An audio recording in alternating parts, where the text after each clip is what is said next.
Անվարչապետ, ես ուզում եմ այնուամենայնիվ եւս մեկ անգամ այս սուր տեղեկատվությանը մենք անդրադառնանք, որովհետև ստացվում է, որ Վարդան Օսկանյանի կինը բարեգործական կազմակերպություն է հիմնադրում եւ այդ բարեգործական կազմակերպության իրականացած ճակերտավոր բարեգործության արդյունքում տարեկան 120 երեխա, եթե անգամ ամեն երեխա միջինը 2 տարի գնա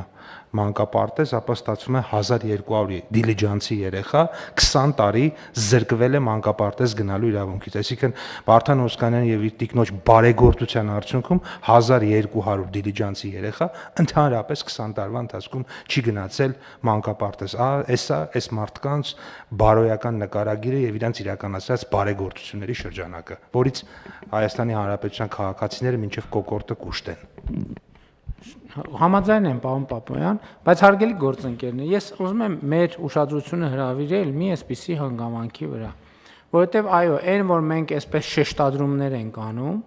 այն որ մեզ այսպիսի շեշտադրումներ ենք անում, իհարկե դա որոշակի առումով ունի էմոցիոնալ կոմպոնենտ, որոշակի առումով ունի քաղաքական կոմպոնենտ, բայց ուզում եմ ասել, որ որոշակի առումով ունի նաև բարոյական կոմպոնենտ։ Ո՞րն է այդ բարոյական կոմպոնենտը։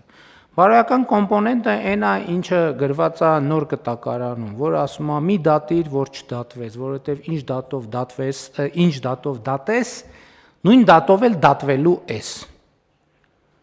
Սա շատ կարևոր նրբություն է, որի վրա ուզում եմ մեր ուշադրությունը հրավիրեմ, որովհետև այս բոլոր համակարգերը, որ մենք ներդրում ենք, այդ բոլոր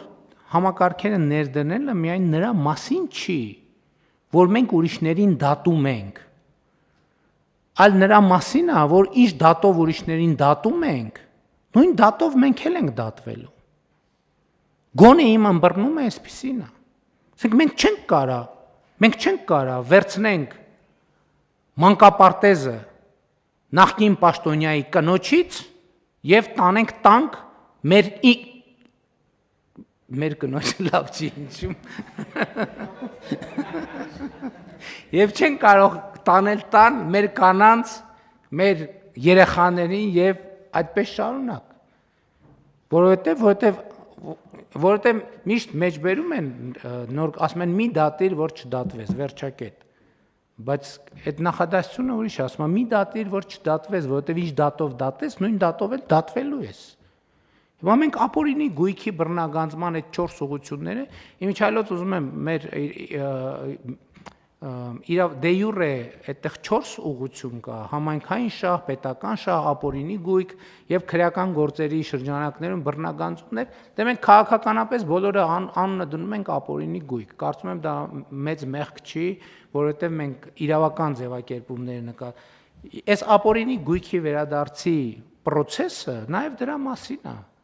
որ ինչ դատով դատում ենք, նույն դատով էլ մեզ ենք դատելու։ Հա, չէ, դատել չի նշանակում պարտադիր, որ դատավճիռ կայացնել, դատել նշանակում է նաև վերաբերվել։ Այսինքն նույն վերաբերմունքը մեր դեպքում է լինելու, մեր դեպքում։ Ես ձեզ ավելին ասեմ, մեր իշխանության ժամանակ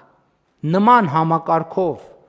օտարված գույք մենք վերադարձրել ենք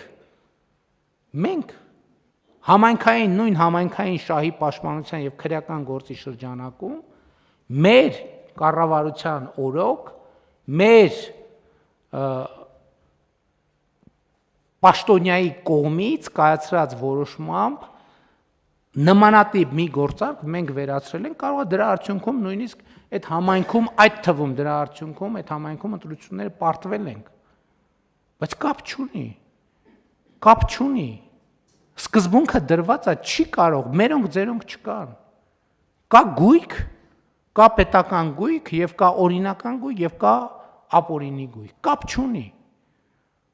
Եվ այս սկզբունքային ճանապարհը մենք շարունակելու ենք եւ ուրիշ տարբերակ չկա։ Ես ուզում եմ ասեմ, այո, իհարկե քաղաքական կոմպոնենտ կա ու քաղաքական կոմպոնենտն այն չի, որ մենք ինչ որ մեկի դες թշնամացած ենք ուզում, քաղաքական կոմպոնենտն է նա, որ մենք մարդկանց առաջ ստանձնել ենք պարտավորություններ, բայց մյուս կողմից տեսեք հիմա համադրական դատարանը որոշում է կայացրել, իրավական համակարգ է ստեղծել, հա ինչ որ հայցերից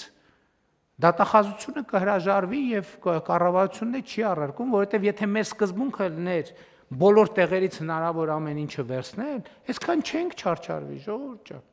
Այսքան չենք չարչարվի, այսքան օրենքի նախագիծ, փոփոխություն, նոր օրենք, նոր դատարան, նոր համակարգ, համադրական դատանի որոշում եւ այլն, եվրոպական դատանի, հենա կգնայինք կվերցնենք, բայց 10 անգամ դրան անդրադարձել ենք։ Մենք չենք ուզում մեր երկիրը իրավականության ռելսերից դուրս դնենք, որովհետեւ դա իրավակարգի եւ պետության կորուստ կլինի։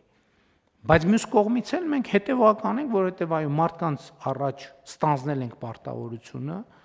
այո ուշացումով, գուցե ուշացումով այդ համակարգը թափ է հավաքում եւ բնականաբար մեծ հակազդեցություն ինչքան ինչքան գնա այդ հակազդեցությունը մեծանալու է։ Եվ այս նաեւ այդ հակազդեցությունից պաշտպանվելու համար է, որ մենք